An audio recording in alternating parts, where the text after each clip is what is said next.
Bonjour, bienvenue à l'émission Conversation autour d'un chapeau. Aujourd'hui, on va couvrir la période 1700 à 1850. Alors, on vous laisse découvrir la suite.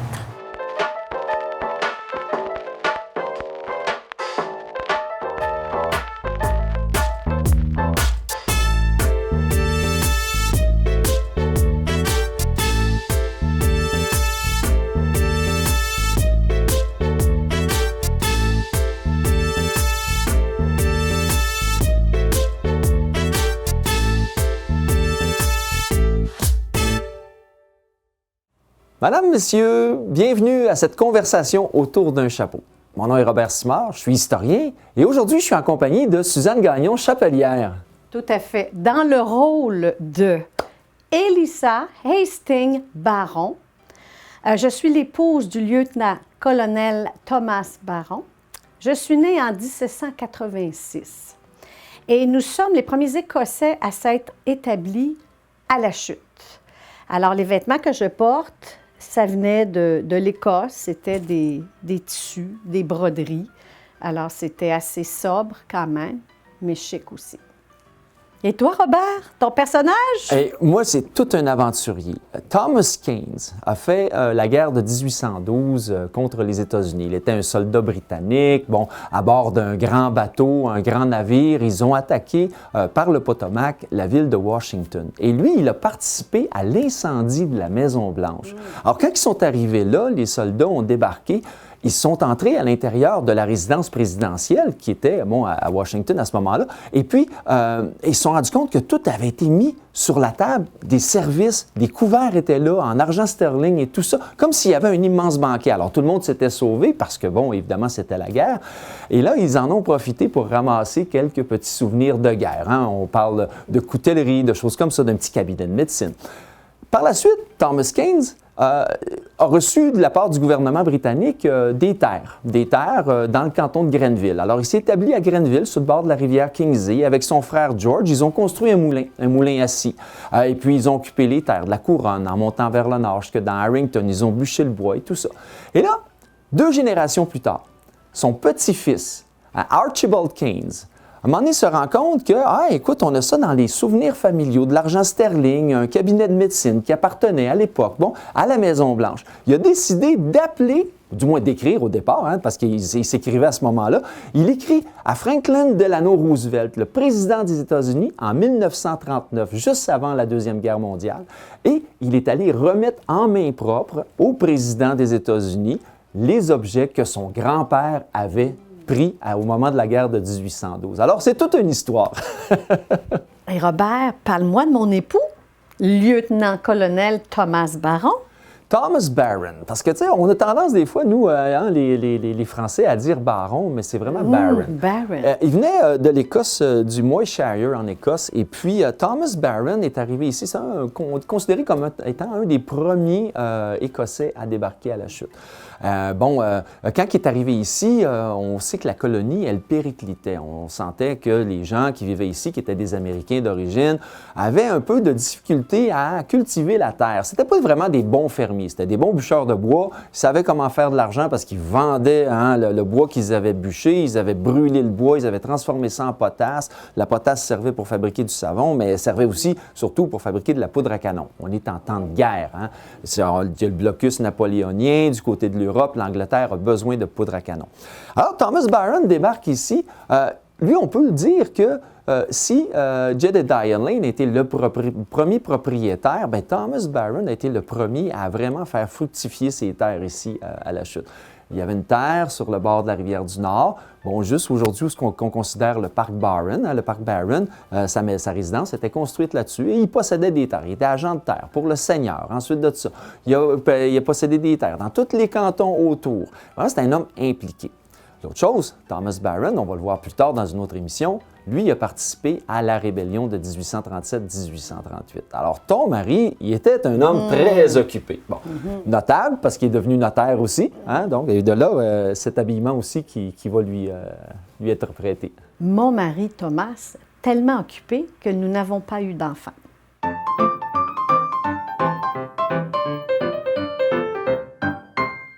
Alors aujourd'hui, Suzanne, Je porte un chapeau militaire. Hein? C'est un chapeau que tu as fabriqué, bon, évidemment, à la grosseur de ma tête. Hein? C'est vraiment fait là, pour moi, ce chapeau-là. Il y a quelque chose de particulier, le chapeau. Hein? C'est un chapeau, bon, qu'on peut penser que c'est un chapeau de tous les jours, mais celui-là, c'est un chapeau qui est plus un chapeau militaire. Oui, tout à fait, pour les sergents, colonels. Donc, c'est pas un très, très haute forme. C'est moyen parce que là, il devait tenir sur la tête. C'était un chapeau qui était chaud. Alors, il ne partait pas au vent. Oui, parce que, écoute, les officiers à l'époque, hein, on se rappelle, là, on est au début du 19e siècle, le bicorne était encore assez en vogue. Puis le bicorne, c'était pas un chapeau pratique. Hein, c'est un chapeau qu'on voyait, puis moindrement que tu embarquais sur un cheval, bien, ton bicorne ne pouvait pas tenir. Hein, ça prenait quasiment un petit lacet en dessous du menton pour faire tenir ton bicorne. Tout à fait. Alors, les gens perdaient leur chapeau. Alors, on a décidé que les officiers britanniques, ben, du moins dans ce cas-là, parce que Thomas Keynes était un officier britannique, allait avoir ce type de chapeau-là. Du côté des Canadiens français, du moins ceux qui faisaient partie de la milice canadienne-française, eux, ils ne portaient pas ce chapeau-là. Qu'est-ce qu'ils portaient? La milice, c'était plus des bérets. Des tucs. Des tucs. Oui, comme des tucs rouges qu'on a vus dans les autres émissions, là, tu sais, hein, c'est ça qui était donné au temps de la Nouvelle-France. Alors, voici le tricorne. Puis on voit là que c'est quelque chose qui est complètement différent. Hein? On a la forme ronde de la tête ici. Ça devait être un chapeau qui était plus facile à faire aussi, hein? Parce qu'on se servait de la cloche et on faisait juste ramener les points pour faire 3 points d'ancrage. Cependant, il ne tenait pas sur la tête au grand vent. Et quand tu saluais les gens, bien, il y avait... Souvent, il tombait. Exactement. Donc, c'était alors préférable. Que celui-là ici, oui, bon, il tenait, on voit là, il est chaud. C'est ça. Puis la palette aussi qui est ici, hein, nous cache du soleil, nous protège et tout ça. Ah, c'est fantastique. Ben oui.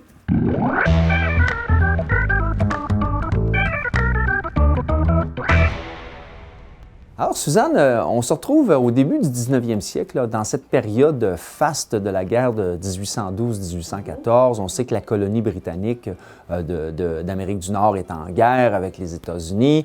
On a des Anglais qui nous arrivent. Bon, il y a un arrivage d'immigrants, hein, parce que ça bouge beaucoup. Les gens partent de l'Écosse, partent de l'Angleterre, viennent s'établir ici. Certains vont travailler à la construction du système de canalisation sur la rivière des Outaouais pendant... dans le corridor du Lonceau, entre Grenville et Carillon. On va y construire 3 immenses canaux, hein, des canaux de navigation militaires.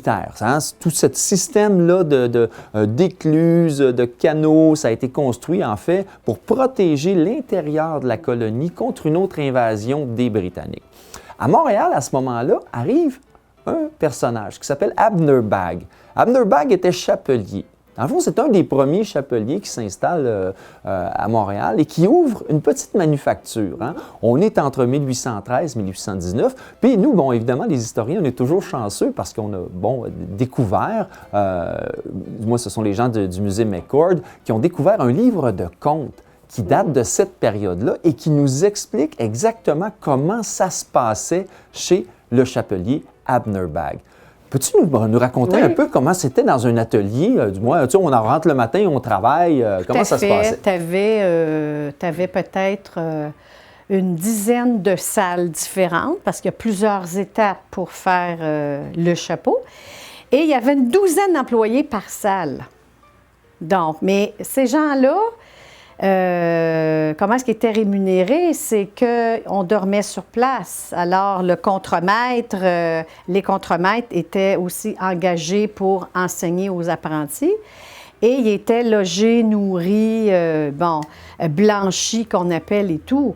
Mais ça faisait pas cher la livre. Leur salaire faisait pas cher la livre au bout de la journée parce qu'ils devaient payer le bois pour 6 mois. Payer la nourriture pour 6 mois, le temps de l'apprentissage.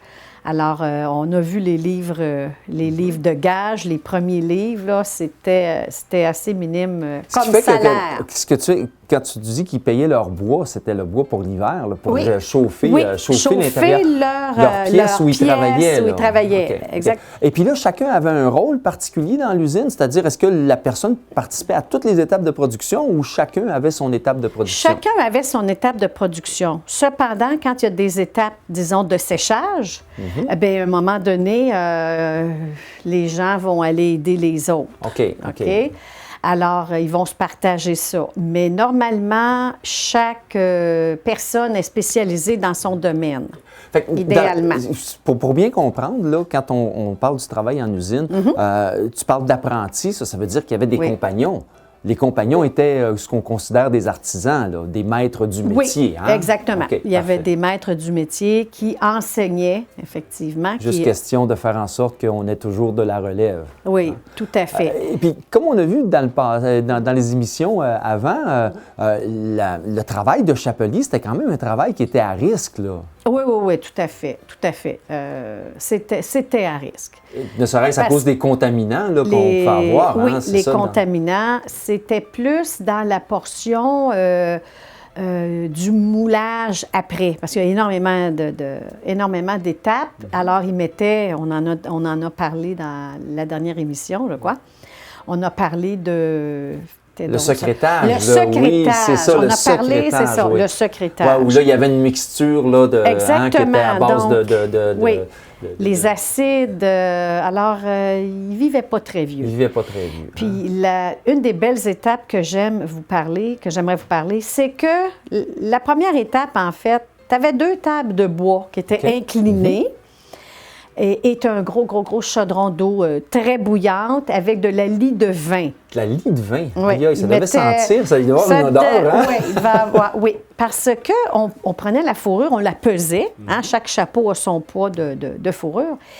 Et là, la fourrure était imbibée, elle, pour qu'elle puisse devenir un feutre. Okay. Alors, on mettait le poêle, on le mouillait, on le remettait, jusqu'à temps qu'il y ait une forme assez solide, en fait, qui devient un tissu, que les poêles sont toutes imbriquées. Puis là, est-ce qu'on fait ça avec les mains, avec un rouleau? Hein? C'est avec les mains, tout avec est manuel. Les mains, oui. Ça pouvait être un rouleau également. Il prenait ce qu'il y avait. L'important, c'est qu'il faut faire une densité de ce poêle-là. Après ça, ce qu'on fait quand il est solide, il se tient, on l'emmène à faire un cône sur l'autre table de bois. Et là, on le manipule, on y fait une espèce de... Il faut qu'il rapetisse, en fait. Fait que dans le fond, c'est le même procédé de foulage que la laine. Là. Exactement. Okay. Sauf que dans ce temps-là, il n'y avait pas des sécheuses pour faire fouler notre beau chandail de laine qu'on a acheté. À ce moment-là, c'est ce qu'il faisait. Donc, il fallait qu'il rapetisse 5 fois le début.